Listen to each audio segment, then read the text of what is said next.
하나님의 말씀 마태복음 8장 18절에서 22절 말씀. 예수께서 무리가 자기를 애워싸는 것을 보시고 건너편으로 가기를 명하시니라. 한 서기관이 나와 예수께 아뢰되 선생님이여 어디로 가시든지 저는 따르리이다. 예수께서 이르시되 여우도 굴이 있고 공중에 새도 거처가 있으되 인자는 머리 둘 곳이 없다 하시더라. 제자 중에 또 한 사람이 이르되 주여 내가 먼저 가서 내 아버지를 장사하게 허락하옵소서. 예수께서 이르시되 죽은 자들이 그들의 죽은 자들을 장사하게 하고 너는 나를 따르라 하시니라. 아멘. 할렐루야. 반석 성도 여러분, 오늘 주일날 주님과 함께 동거하고 또 즐기고 누리고 만족하는 그러한 행복한 예배가 되었으면 좋겠습니다. 여러분, 예수 믿는 게 여러분 쉽습니까? 어렵습니까?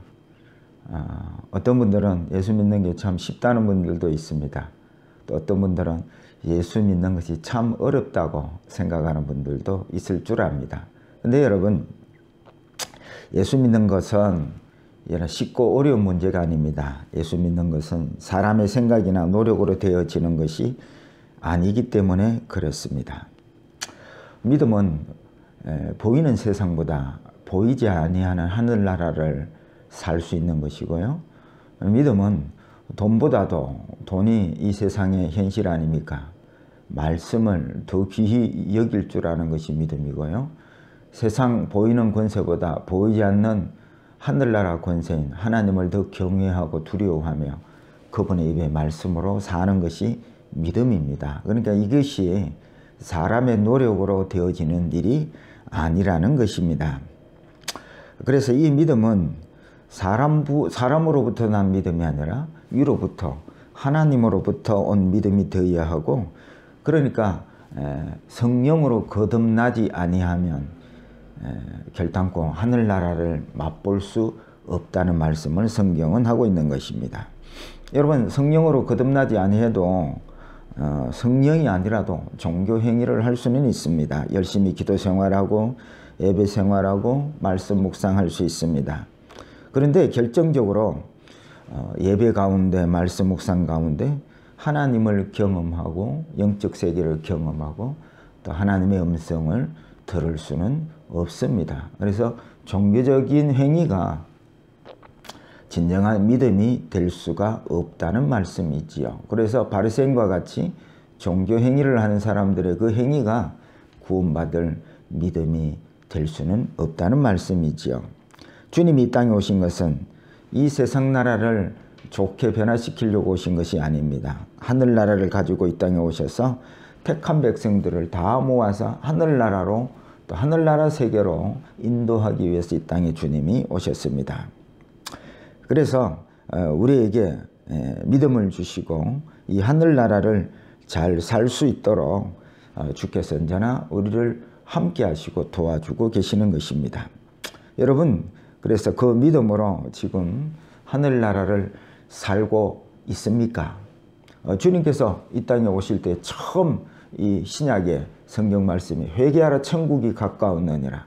주님이 영접되고 주님이 함께하는 사람은 이미 천국의 삶이 시작됐다는 것입니다. 이게 믿음의 세계입니다. 이렇게 살고 계십니까? 그렇지 못하다면 오늘 말씀을 잘 들으시고 정말 제대로 된 믿음의 세계를 사셔야 할 것입니다. 오늘 본문은 주님께서 팔복산을 내려오실 때에 그게 수많은 무리들이 쫓았고 주님은 문둥병자를 고치고 중풍병자를 고치고 귀신 들린 자들의 귀신을 쫓아내고 각종 질병을 고치셨습니다.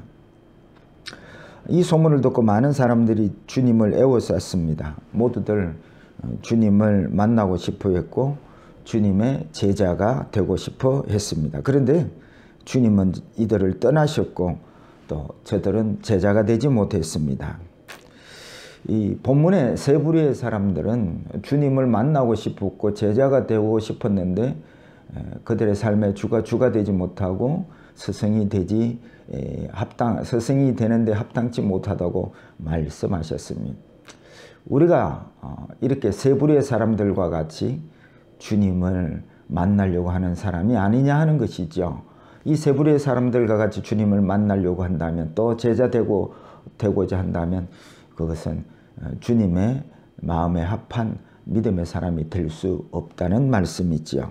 그래서 이 세 부류의 사람과 같은 시각을 가지고 있기 때문에 주님을 우리 또한 만나고 싶어도, 또 주님을 주된 삶으로 또 스승으로 따르려고 싶어도 따르지 못한다는 원인이 이 세 부류의 사람에게 있다는 것이죠. 이 본문을 통해서 이제는 이 세 부류의 어떤 사람들의 주님을 만나려고 하는 시각을 버리고 제대로 된 시각을 가지고 주님은 날마다 만나는 믿음이 되었으면 좋겠습니다. 그래서 오늘 제목을 잡았는데요. 거처를 옮겨라 라는 제목으로 은혜를 나누려고 합니다. 그러면 주님을 어떻게 우리는 날마다 삶 속에서 만날 수 있을까요? 첫 번째입니다. 만나는 목적이 같아야 합니다. 오늘 펼쳐놓은 18절 말씀을 읽어보도록 하겠습니다. 예수께서 무리가 자기를 에워싸는 것을 보시고 건너편으로 가기를 명하시니라. 여러분, 무리가 왜 예수님을 에워쌌을까요? 각종 소문을 들었지 않겠습니까? 귀신도 쫓아내고 병도 고치고 능력도 행하고, 그래서 주님을 이런 시각으로 주님을 만나러 나왔고 에워쌌던 것입니다. 근데 주님은 제대로 소원을, 저들의 기대를 알고 계셨음에도 불구하고 건너편으로 가자 이렇게 말씀하고 계시는 것입니다. 왜 이렇게 주님은 저들이 주님을 만나고 싶어하는 걸 알면서도 건너편으로 가자 이렇게 말씀하셨을까요? 이는 무리들이 주님을 만나려고 하는 목적과 주님이 무리들을 만나려고 하는 그 목적이 다르기 때문에 그렇습니다. 무리들은 기적을 보고 싶어 했습니다. 그리고 자기들에게 세상 살아가는데 문제들을 주님을 만나서 해결받고 싶어하는 목적으로 나왔습니다. 우리 또한 오늘 예배 드리러 오면서 예수를 믿는다면서도 이런 무리들과 같은 마음으로 주님 앞에 나오지는 않느냐 하는 것입니다. 주님을 만나서 질병에 고침받기를 원하고, 부자 되기를 원하고, 주님 만나 사업도 대박나고 기적과 같은 좋은 일이 일어나기를 기대하며 주님 앞에 나오지 않는가 하는 것입니다. 그렇다면 우리 또한 주님을 에워싼 무리들과 목적이 똑같은 것입니다. 그런데 주님은 이들의 소원을, 기대를 저버리시고 건너편으로 가자 이렇게 말씀하십니다. 주님이 무리와 같은 그런 목적을 가지고 있었더라면 아마 건너편으로 가자 이렇게 말씀하시지는 아니했을 것입니다. 말인즉슨 주님이 무리를 만나는 목적은 저들과 다르다는 뜻이지요. 주님이 무리를 만나려고 하는 목적은 병을 고치고 기적을 행하는 목적이 아니었습니다. 주님이 저들을 만나려고 하시는 것은 죄인들을 부르고 죄인들을 만나려고 오신 것입니다. 마태복음 9장 13절에 너희는 가서 내가 긍휼을 원하고 제사를 원치 아니하노라 하신 뜻이 무엇인지 배우라. 나는 의인을 부르러 온 것이 아니요 죄인을 부르러 왔노라 하시니라. 여러분, 주님이 우리를 부르고 만나려고 오신 이유는 우리가 죄인임을 깨닫게 하시고 우리를 죄에서 구원해 주시려고 우리를 만나러 오시는 것입니다. 그런데 무리들은 이런 주님과 목적이 같지 않았던 것입니다. 여러분, 목적이 같아야 만나지요. 목적이 다른데요. 가는 길이 다르고 목적이 다른데 어떻게 만날 수가 있겠느냐 하는 것입니다. 그러니까 주님께서 건너편으로 가자 이렇게 말씀하시는 것입니다. 인생의 가장 큰 문제는 제 문제입니다. 죄는 우리의 영혼까지, 육체뿐만 아니고 우리의 영혼까지 영원한 지옥으로 끌고 가는 가장 큰 문제입니다. 하나님과 단절된 이 문제입니다. 그래서 죄를 짓는 인생은 주님 안에 갈 수도 없고 주님의 축복을 받을 수가 없는 것이지요. 그래서 인생의 가장 큰 문제는 죄 문제임을 아는 자들은 주님 앞에 나올 때 죄 문제 해결하려고 오는 것입니다. 뭐 질병 문제, 인생의 문제는 그 다음 이야기지요. 그래서 우리를 바라보면 우리는 늘 연약해가지고 하마르티아 이란 주님의 목적을 벗어나서 내 목적을 이루려고 달려가는 그것이 죄된 삶이라는 것을 우리가 알아야 할 텐데요. 그래서 연약해서 이 주님이 원하는 목적을 사는 것이 아니라 늘 내 목적을 이루려고 사는 것이, 심지어 주님 앞에 나오는 것까지 자기 목적을 이루려고 나오는 경우가 너무 많다는 것입니다. 그래서 이 연약한 인생임을, 그릇임을 잘 알았던 바울은 날마다 나는 죽노라. 그래서 우리는 모두 다 주님 앞에는 다 죄인입니다. 사도 바울마저도 얼마나 대단한 주님의 귀한 사도의 역할을 감당했습니까? 그 사도마저도 주님 앞에서는 내가 죄인입니다. 나는 날마다 죽습니다. 이런 신앙을 보여주고 있는 것입니다. 그래서 사도 바울도 늘 십자가 앞에 죄인임을 고백하고 십자가의 능력을 구했습니다. 죄인을 부르러 오신 주님은, 주님 내가 의인이 아니고 주님 떠나서 주님이 아니면 나는 목적을 벗어난 죄짓는 연약한 존재일 뿐입니다 하고 엎드리는 그 자기의 죄 문제를, 연약한 문제를 가지고 나온 그 사람들을 그 주님께서 왜 외면하시겠냐 그 말입니다. 주님은 십자가 앞에 이렇게 우리가 엎드릴 때마다 우리의 죄짐을 지시고 그 능력으로 우리 죄를 사해 주시는 능력의 주님으로 언제나 우리를 만나 주신다는 말씀이지요. 잘 아는 찬송가가 있습니다. 죄짐 맡은 우리 구주 어찌 좋은 친구인지, 걱정 근심 무거운 짐 우리 주께 맡기세. 주께 고함 없는 고로 복을 받지 못하네. 사람들이 어찌하여 아랠 줄을 모를까.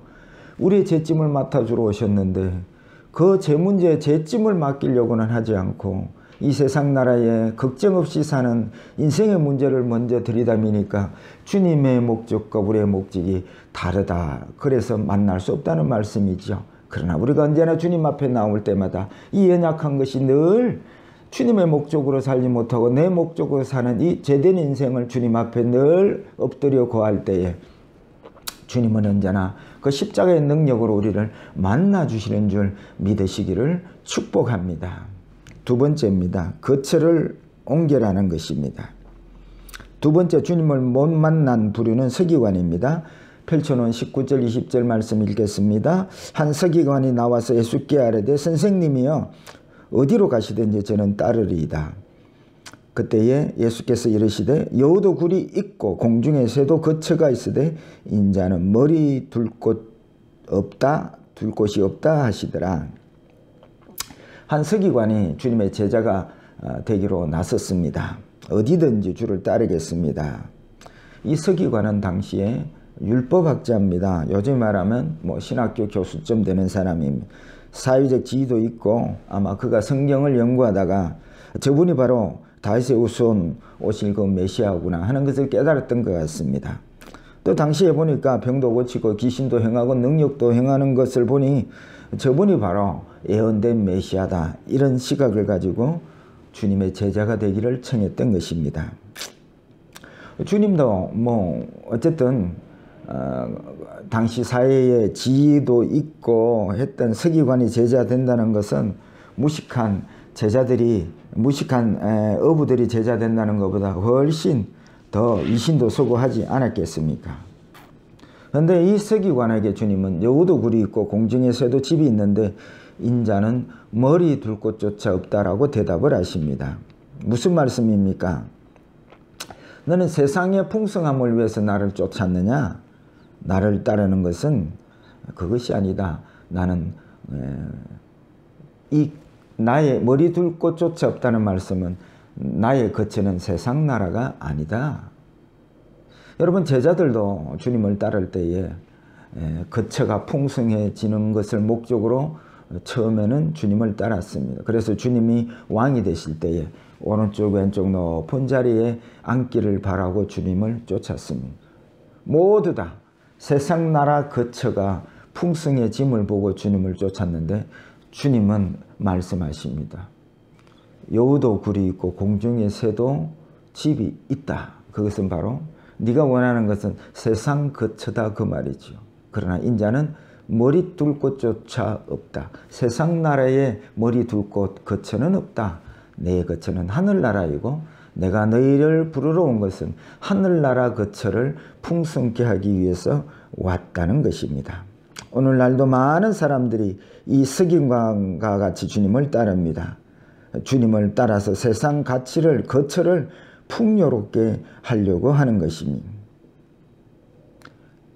이 거처가 다른 이것이 거처를 어떤 거처를 삼기를 원하느냐 이 거처가 다름으로 인하여 우리는 주님을 따를 수도 없고 만날 수도 없는 원인이라는 것입니다. 여러분 거처가 같아야 주님을 날마다 만날 것이 아니겠습니까? 내가 사는 동네는 세상 나라 거처고 주님이 계신 곳은 하늘나라를 거처로 삼고 계시는데 여러분 거처가 다르는데 어떻게 주님을 만날 수가 있겠습니까? 그래서 오늘 설교 제목처럼 거처를 바꾸셔야 합니다. 세상 나라에서 하늘나라 거처로 주님 안에 하나님의 통치 안에 주가 주되심의 삶 안으로 거처를 옮기셔야 합니다. 그래서 이 하늘나라의 거처를 삼은 사람들은 비록 이 땅을 살고는 발을 딛고 살고는 있지만 부족함이 없습니다. 목마르지 아니합니다. 아무것도 없으나 모든 것을 가진 자의 삶으로 살아가게 된다는 것입니다. 그것이 거처를 옮긴 사람들의 신앙이고 믿음입니다. 여러분 늘 예수를 믿는다면서도 늘 뭐가 모자라고 늘 불평이고 그렇습니까? 아직까지 세상 나라 거처에서 하늘나라 거처로 옮기지 않아서 그렇습니다. 거처를 하나님 나라로 거처를 옮기십시오. 그때 그 거처에 머무는 그 주님을 날마다 만나는 놀라운 역사, 부족함이 없는 그러한 천국의 삶을 경험하게 될 줄 믿으시기를 축복합니다. 세 번째입니다. 영으로 살아라는 것입니다. 주님을 만나려면 여러분 영에 거해야 합니다. 오늘 표초는 21절에 제자 중에 또 한 사람이 이르되 주여 내가 먼저 가서 내 아버지를 장사하게 허락하옵소서. 예수께서 이르시되 죽은 자들이 그들의 죽은 자들을 장사하게 하고 너는 나를 따르라 하시니라. 다음으로 예수님의 제자 중 한 사람이 주님을 따르겠습니다 하면서도 마침 그때 부친이 돌아가신 것 같습니다. 부친을 장사하고 주를 따르겠다니 22절에 죽은 자들이 죽은 자들을 장사하게 하고 너는 나를 따르라 그렇게 말씀하십니다. 이는 아버지가 죽어도 장례식을 치르지 말라는 말씀이 아닙니다. 여기서 죽은 자들이라 할 때는 영이 죽은 자들을 말합니다.